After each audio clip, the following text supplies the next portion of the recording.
As an entrepreneur, I ran B2B businesses where collecting or rather receiving payments on time has always been an issue.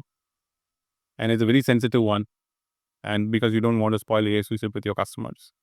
So then we started, to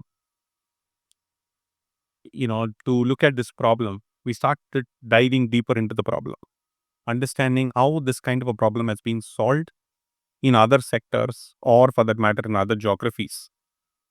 So obviously one of the key sectors that we came across is the banking sector. Before 2010, if you recall, banks were also facing challenges in terms of receiving the AMIs late or payments late from the customers. Things have changed dramatically after the credit bureaus have come to the picture. It is just not India. Across the globe, take any country, credit bureaus have solved the problem of late payments for the banking. Then we thought, let's take an inspiration from that and see if we can do something for small and medium enterprises. That's how we started off to build something which is going to really solve the problem at a core of it. So when we started solving it, we wanted to understand how big the problem is. I'll just take you through some of the slides. So we've done a survey in the last, of course, we're a 5-year-old company. We've been solving this. We've been building solutions around, solving this problem of late payments. And in the process, we've been able to touch base thousands of the companies in the country. So we've done a survey with 2,800 companies in the country. What came out, and of course, we published the survey across all the national newspapers, Economic Times and Financial Express and all of that. This is, one of the screenshots from the Financial Express, which says 52% of B2B payments remain overdue over 90 days in major Indian hubs. What we've sort of derived out of the survey, 52% of these payments are still due after 90 days. 90 days is like 1 quarter. For a public listed company, a 90 days is a mandatory report to be submitted, right? But whereas here, SMEs are struggling to get payments even after 90 days, right? And that doesn't end it. If you look at this one, 30 to 40% of band dates in the SME sector. 30 to 40% band dates means the payments are not coming after 360 plus days. Quite a stressful situation, right? And 3 to 8% uncollectible, written off. SMEs write off, depending on different places in the country, 3 to 8% is written off. And then 40 to 45% unpredictable. When we say unpredictable, these are the cases your customer says, I'm going to pay next week or I'm going to pay next month. And then you have no predictability, is he going to really pay or not? Because these are the side of customers you cannot relate. For example, sometimes you plan, customers payment will come on 30th and they will release the salary on 1st or 2nd, something like that if you plan. But there are 40 to 45% of the customers of SMEs are unpredictable. When we started studying about each cities, what we figured out is that each city operates very differently. An average credit period in Bangalore is very different from an average credit period for the same product in Calcutta. So this is the one that I'm talking about. If you look at Chennai, okay, here is the Chennai. First of all, let me quickly take you through. This is all different cities, 8 cities that we have taken up. Okay. As I told you, Bombay is a lot better. You just focus on 360 plus days. 360 plus days. This is the top one. It is about 90%. Bangalore 31, Pune 30, Delhi NCR 36, Hyderabad 35, Chennai 33, the worst of all Calcutta 40. The best of all is Ahmedabad. Interestingly, when we started correlating why Bombay and Ahmedabad are really good, Bombay and Ahmedabad are also really good because of the fact that the credit period is less and they also do better assessment of the customers. Of course, they still do it in a traditional way, but better assessment of the customer when they're taking the risk. I said how credit bureaus have solved the banking industry as far as late payments is concerned through providing data to the bank when bank is taking a risk on the borrower, right? They've been able to do that. So similarly, in these places, in Ahmedabad and Bombay, we observed that better. But yeah, this is a situation. Let's talk about Chennai. Chennai, you have 33% of the payments which we call bad debts. That means they are not written off. Bad debts means debts which are for more than 1 year, 33%, right? You're getting the money, but there's still, we call it 33. I mean, bad is because it's 360 plus days. I mean, it should not happen in reality, right? Okay. So when you look at the previous slide, and we mentioned 52% more than 90 days, you can observe those trends across. Almost all businesses have payments. If you see, more than 90 days is pending for more than 50, around 50, 52% of the payments are always pending. So that's how we started diving deeper about this problem. And once we started understanding this is how bad is this problem, then we started looking at actually how SMEs are dealing with these account receivables and collections, right? We did a further study. 50% businesses said they're just following up with reminders via their accounting systems. They have either have Tally or they may be having some other accounting system. They buy some packages and they send reminders, right? And they do nothing else other than just sending a reminders. And these reminders are also typically happens after a due date is over and so on and so forth. 35 businesses said they're just following up on Excel sheets. And 15% said they are only addressing that when there is a cash flow issue in their company. That means they realize, okay, tomorrow they have to make a payment and I don't have money. Now I have to follow up with my customer. Putting all this together, that's one part of it, right? How they're dealing with it. For me, the saddest part of Indian SME ecosystem is that an entrepreneur today in India spends 40% of his time in following up for collections. 40% of his time following up for collection. And then we thought, if this is how the problem is, from a perspective of how the late payments and what happens in a company in terms of following up payments, then what's wrong? If they're following this, what's wrong? One of the things that we realized, first of all, the leader of the SME is spending too much time of collection. That's definitely a wrong thing. Instead, he can spend more time on the growth. Second is, an average SME spending 3 lakhs on a resource for collections, like having one resource dedicated for collections or two resources and 6 lakhs. It's instead use technology and save money. We are not seen, interestingly, when we say that you use technology and save money, almost all SMEs still think accounting systems and account receivable systems are the same. Account receivable systems are completely different. And most of the SMEs, as I pointed out, do not focus on prevention. They don't prevent. They don't look at the risk, assessing the risk of uh, the customer, right? So how do you improve that part of it with the power of technology? Extending credit is, we all know that late payments trigger starts when you give the credit, right? Right.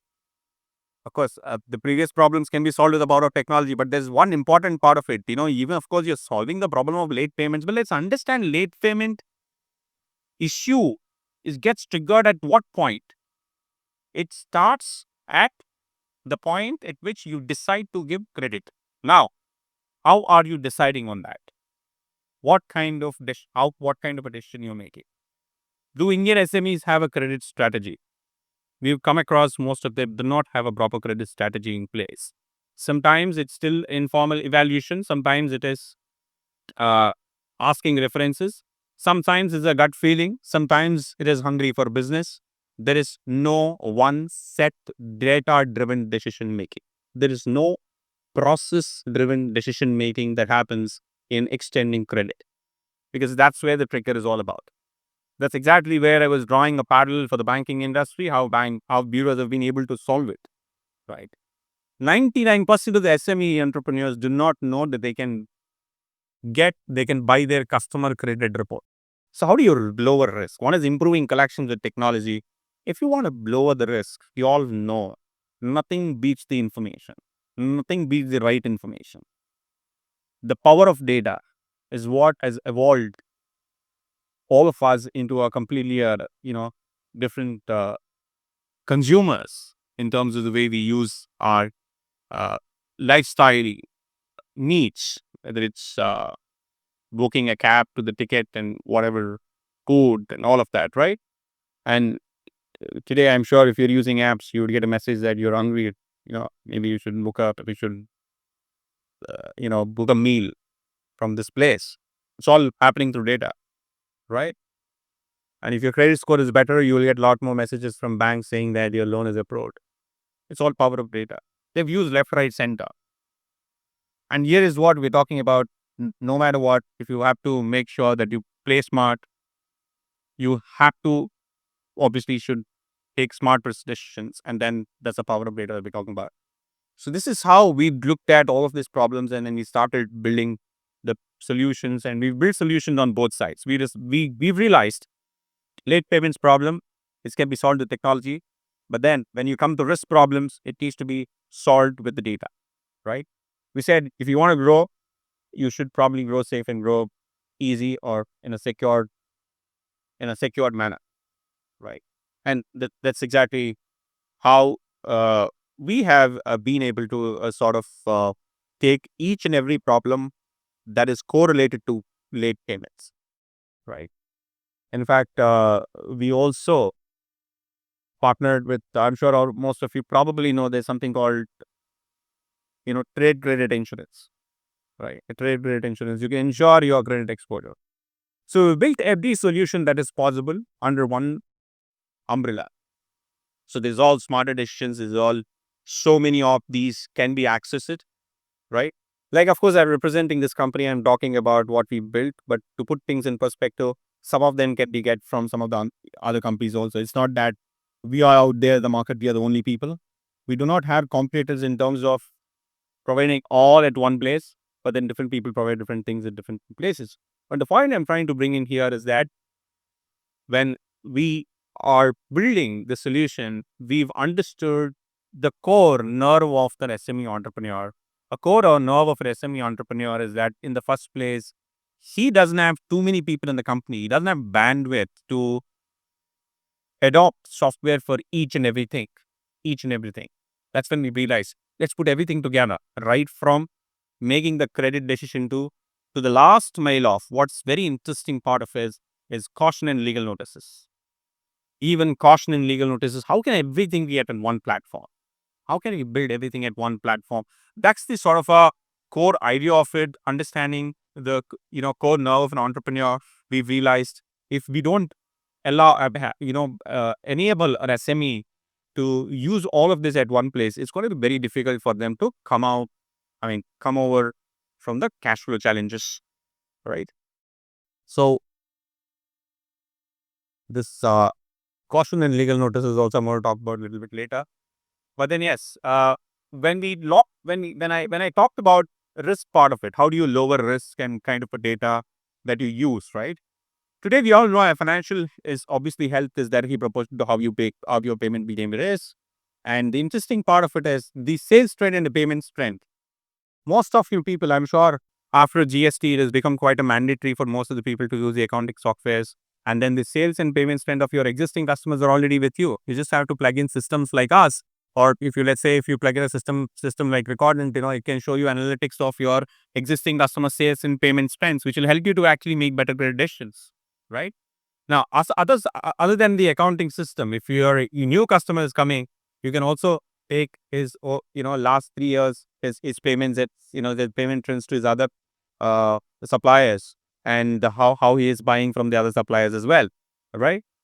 But the interesting part of it is you can also fetch a credit score, right? GST and ITR market. The GST and ITR is basically provides you whether your customer is paying GST on time. If you provide a consent from your customer, you can also see how much he's paying the GST every month. Then you can also look at the information, IT returns, income tax returns. Based on that, you can also see what is their revenues in the last 2 years and 3 years. If it's been growing or is not doing well, is it constant, and so on and so forth. Credit score, of course, gives you an estimation of how your customer is doing in the banking. With the banks, like in terms of the loan repayments, in terms of the number of loans he has, line of credit, and all of that, right? And last is market trend.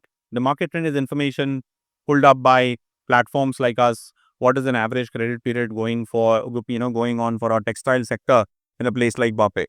Are you in alignment with that and all of that? Now, the interesting part of it is there is so much of information that SMEs can avail. And what I've not mentioned is that, in fact, you can also see whether your customer is paying EPFO, whether your customer has any legal cases on him or not of that. You had so much of information. As an entrepreneur, you can pick and choose What do you want to make decision? You want to use all of that together? You want to use only one or two or three? You can, it's like a platter, right? But the important part, what I mentioned is that today, most of the SME entrepreneurs do not use the data to decision making. All of this data, like as a company, you don't need to do anything. Today, there are platforms available. You just plug in and get this set of that data directly. Sales trend, green, which is good. Payments trend, orange, not that great. Turnover, green, great. GST filings, green is good. Credit score. So there are all these are coming from the data sources that I'm talking about. And what's happening in the background is this analysis and giving you an output like this.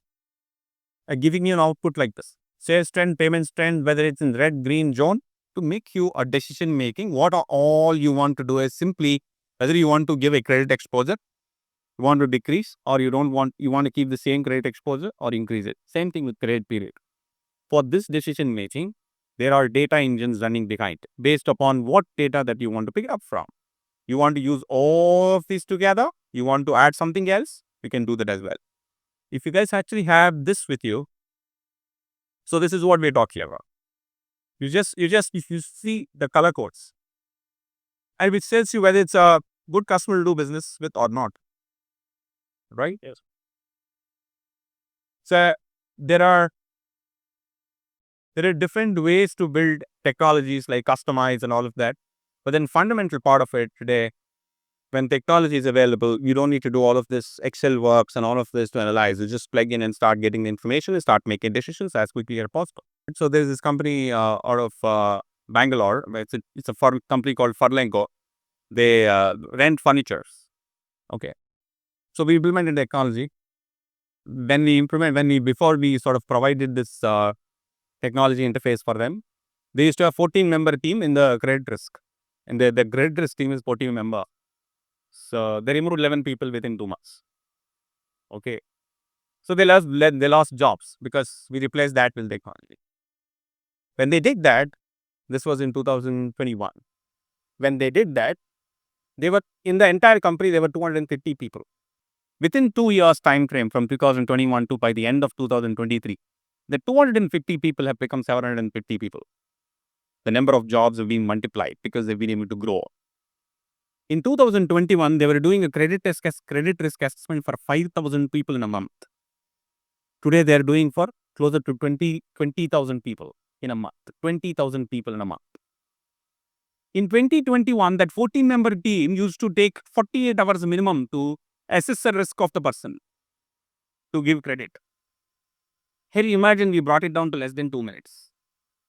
48 hours, we brought it less than 2 minutes, which is why the company was able to grow faster, which is why the company was able to actually increase their employment size, because they're able to take risk faster and taking better risk. So, which is where I think credit part of it is the most important part of it. I'm sure most of you are here. I can see you've seen how the banking industry evolved in the last 2 decades. Primarily in the last 10 years, you've seen the number of banks, the offerings have gone up. Their extension of their services to the last miles of the country have also gone up dramatically, right? And then all thanks to one aspect of your ability to expand at the cost of taking writers, right? So that's exactly what our ethos of building the solution. If you want to solve a problem, solve it the code, right? This is, for example, I was showing you, in your in the brochure that you have. But yeah, typically this is how you can see the reports. I mean, of course, these are reminders, but I think this is a technology part of it. I'm sure most of the businesses sort of, as I pointed out, maybe they're sending through their accounting system or some people are sending it. There is so much automation that can happen. And you get it in WhatsApp. You also get it in email, right? And you also get it in SMS. Well, today there are systems for SMEs to do that. And that's exactly what we built. You just plug in and you plug in your accounting software and it does it. It takes care of your business transactional relationship with your customers on its own. And you can configure the language you want, the style of content that you want to use, all of that can be configured. Yeah, one of the interesting pieces that we've talked about, I wanted to talk about is that if you see, there is something called buyer dashboards. right? Most people think, what's the difference between accounting software and an accounting receivable software? I'm sure all of you here, 99% of you have at least one banking mobile app on your phone. Banking mobile app on your phone, right? You're a customer to the bank. Yes or no? You're all customer to the banks. And when you open a banking mobile app, isn't it so much transparent? All the transaction that you've done, you can see debits, credits, and whatnot, right? Yes or no? And the trust factor is so high, all of that. At the same time, I guess, again, bringing up the same example, you don't want to pay late to the bank. Think of an SME to its customer. We have created, with that as a reference, we create something called buyer dashboard. No matter what, if an SME has 1,000 customers or 1 lakh customers, every customer will get a dashboard with a magic link. A customer can open and see all his invoices, all his transactions at one place. The ability to sort of bring in transparency between a seller and buyer, which is often the case that we sort of keep seeing why some people pay late, right? Because see, typically I look at customer segments are of two types. One is willingness to pay. Second is intentional late payers. This willingness to pay people, they may also pay late if they forget. If they don't forget, they'll pay on time. Intentional late payers, you do whatever, they'll try to delay it, right? When you talk about willingness to pay, again, when their willingness to pay customers, why do you want to make your payments come from them also late? Instead, you put a proper reminder systems in place, right? So dashboards and reminder systems, and it's interestingly, when your buyer dashboards also carry, there's a bad negative trend of your customer for the last 6 months. If he's not paying, it showcases obviously a very negative on that, right? I'm going to talk about a little bit on the credit registry. This is the most differentiating factor, which is what we're calling about something like Sybil that we are building. Yeah. The credit registry for businesses. This is exactly where we started off solving the problem, where customers can be tracked. Your customers can be tracked, right? So there are about 1,000 plus businesses submitted about 8,80,000 invoices onto the registry. And the interesting part of that is this registry also sends notifications which are very different, not like reminders. It only sends notifications. Your track record is very good for the last 3 months. Or it can also send a notification your track record is very bad for the last 3 weeks or like for the last 3 payments. It only indicates good or bad or whatever. It doesn't push you to pay and all of that. This is exactly the idea and for us a biggest differentiator today, and the vision for us to build a credit registry for businesses so that the decision making becomes better. As I pointed out, we were providing EPFO information, banking information, IDR information, and you're providing GST information. All of that is one part of it. But plus, we want to make it richer in terms of exactly how he's paying to other customers also. I mean, other suppliers also. I'm going to show you a dashboard how a customer can see your buyer's payment dashboard. When the buyer clicks on the link received over reminder, they are provided with an account level summary of their trade payable with you and other sellers. The buyer can also click on the link of invoices to see the invoices and their payment behavior towards those invoices. The buyer is also provided with options to clear payments or raise disputes as deemed necessary. Additionally, the Insights section provides the buyers with the visibility of their payment behavior and trends with you, as well as all other sellers. So look at that red color, So that basically indicates he's not really paying on time, right? It sort of triggers certain, urgency. There's this company called Kona, which is a manufacturer of electrical fans and switches and all of that. They had really bad dues during COVID. We had only a solution of credit history at that point of time, of course, with a proper buyer dashboards. So they had about 8 crores dues, right? And they came through CI and then started using our platform. Those days it was early, and then of course they're one of our fastest thing. Within their 8 crores dues are pending for more than 360 days, and most of them have become rather unresponsive, stopped taking calls and all of that. They're not responding to them. They used the registry within, I think, about 75 days. Out of 8 crores, they could recover 4 crores. An interesting part of it is what worked for them, this dashboards. Because it's sent out, your payment has been pending for last 1 year. And then notifications, the way it went on, its track record, the track record is bad. It actually worked for 4 crores. You see cost and legal notices, right? So when I started diving deeper about the problem, we understood this is another problem. One is about the cost part of it. In fact, somebody mentioned 1,000 rupees. Somebody mentioned 2,000, 3,000, 4,000, and somebody sort of mentioned so many days it will take. And luckily, I think Chennai being a little kind on that. And we asked in Bombay, people said 10,000, 5,000. When we asked in Delhi, somebody said 15,000. You're talking about 2 days. You're talking about 2,000, 3,000. Would you imagine the legal notice from a platform like this can be sent within 2 minutes at 700 on a high court lawyer notice? And just to give you a sense of it, if I have to send 1,000 notices, a platform will take not more than an hour to send 1,000 notices. Not more than 1 hour to send 1,000 notices on a high court lawyer notice across 22,000 pin codes in the country. Ministry of Law allows the high court lawyers, or for that matter, any practicing lawyer, to embed their digital signatures, or rather, they integrate their digital signatures in technology platforms for usage Section 138 and demand legal notice. Demand legal notice is for your customer default repayment. Section 138 is for checkbox.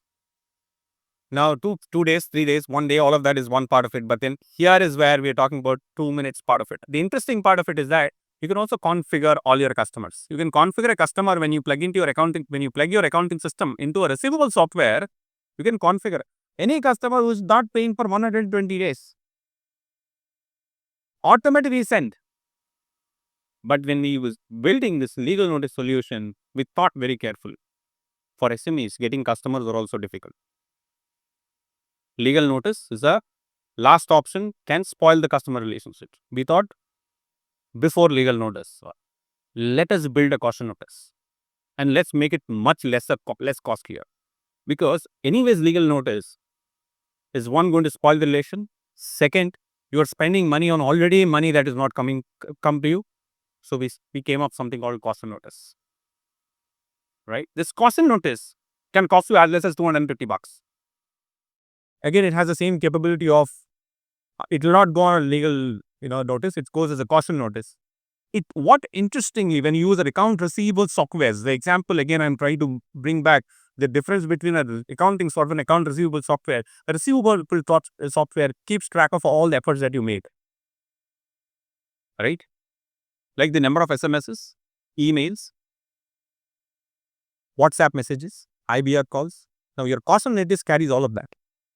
A caution notice goes saying that we've tried to send 45, we've sent 45 messages and 55 emails and 12 WhatsApp messages and 16 IVR calls. After that, you've not responded. So there is an effort that is being trapped. Most people come back and say that mera legal case kabhi khatam hi nahi hota hai.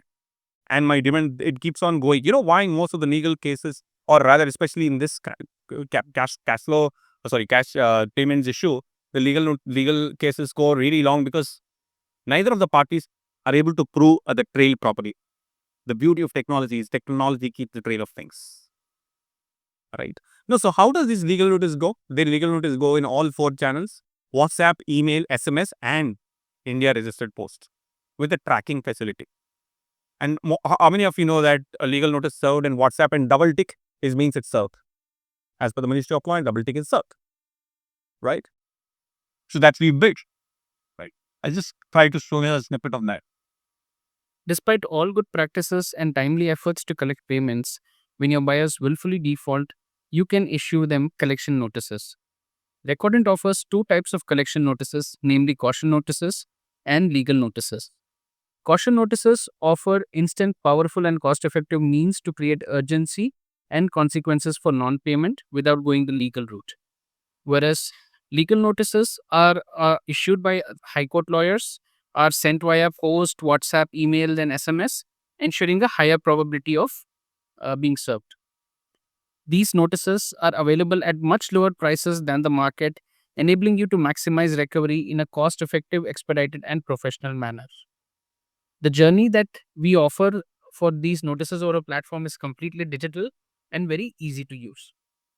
So you just have to add, if it is already there, like I said, it can be configured. Otherwise, you can select like manually and then send the notice, right? So I keep bringing this analogy, and when I started, I said most of the SMEs do not focus on prevention, go on to the cure. This is more like a cure part. So it's like me and my colleague were talking about it after we landed in Chennai. We were talking about a cancer screening and all of that. If you don't take a precaution, you will probably wake up at stage 4. You just have to try. You just have to try with legal department. This is on a stage 4 level. You get it, but you still have to spend money.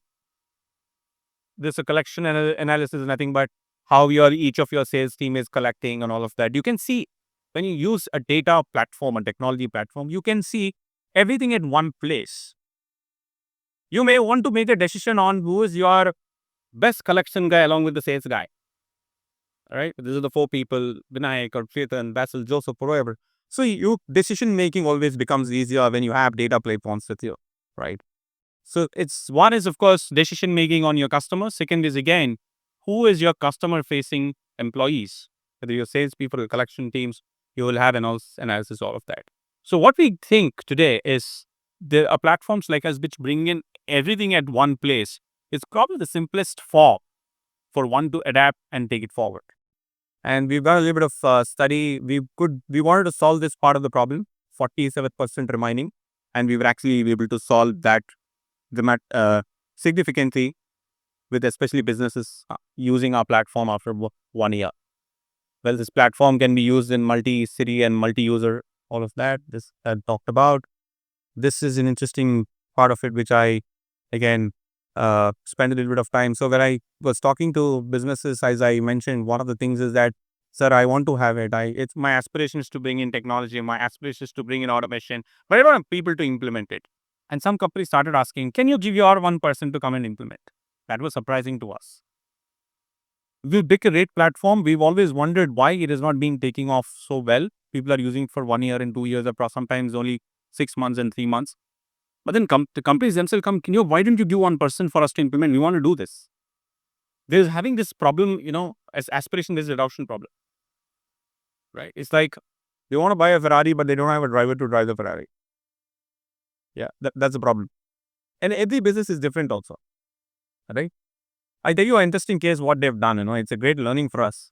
In fact, every SME meet we come up and we meet people also, it keeps giving us a lot of information, a lot of learning. So this Benar group has actually given a lot of what do you call inputs for us to build this solution, Account Receivables Manager. You know what they've done? They said they want our technology, science, everything, but then they want one person to on top of that to implement it at the same time, whether they even implement it or not, calling up the customer. And that person never calls up the customer, never ask the customer to pay the money. Never. For example, the technology has sent one SMS today. Okay. Now this after 6 hours or 8 hours, she calls up. So today morning we've sent an SMS. Did you receive it or not? If he says yes, sir, 1 crore 75 lakhs rupees is pending. They will agree or not? Yes or no? Correct only, no sir. The information what I provided in the SMS correct for you. He would say, he has to say something. Let's say he said yes. He said yes. Thank you, sir. That's it. Done. Nothing else. After 1 hour, before she leaves the office in the evening, she sends an SMS from her own phone or from the thing, saying that I called you 1 hour back and 5:22 and you confirmed that 1 crore 75 lakhs is pending. Next day, email goes. She wait for one more day. That means one next day email, and the third day, now again she calls. So yesterday we sent email, 1 crore 75 lakhs is pending. Hope it's the same number, not changed. Then she'll not call for 2 days. She'll wait for maybe 1 more week. If the amount has not changed, again SMS, email automatically. Then she calls up. Sir, last week you confirmed that 1 crore 75 lakhs is pending. Sir, it is still showing 1 crore 75, sir. We did not make it a payment. Are you sure, sir?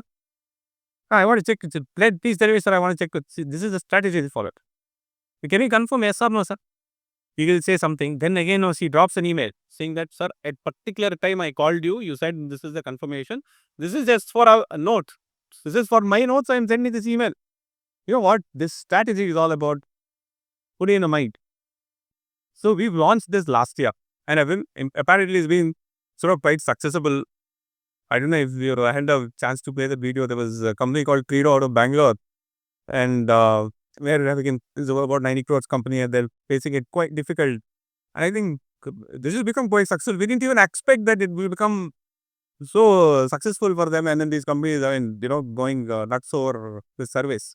So we've launched this for just we thought only for implementing, but then it worked so well for collection. So what we've actually observed is that most of us we all have aspirations to obviously use technology, but most businesses just fall apart in terms of adopting it.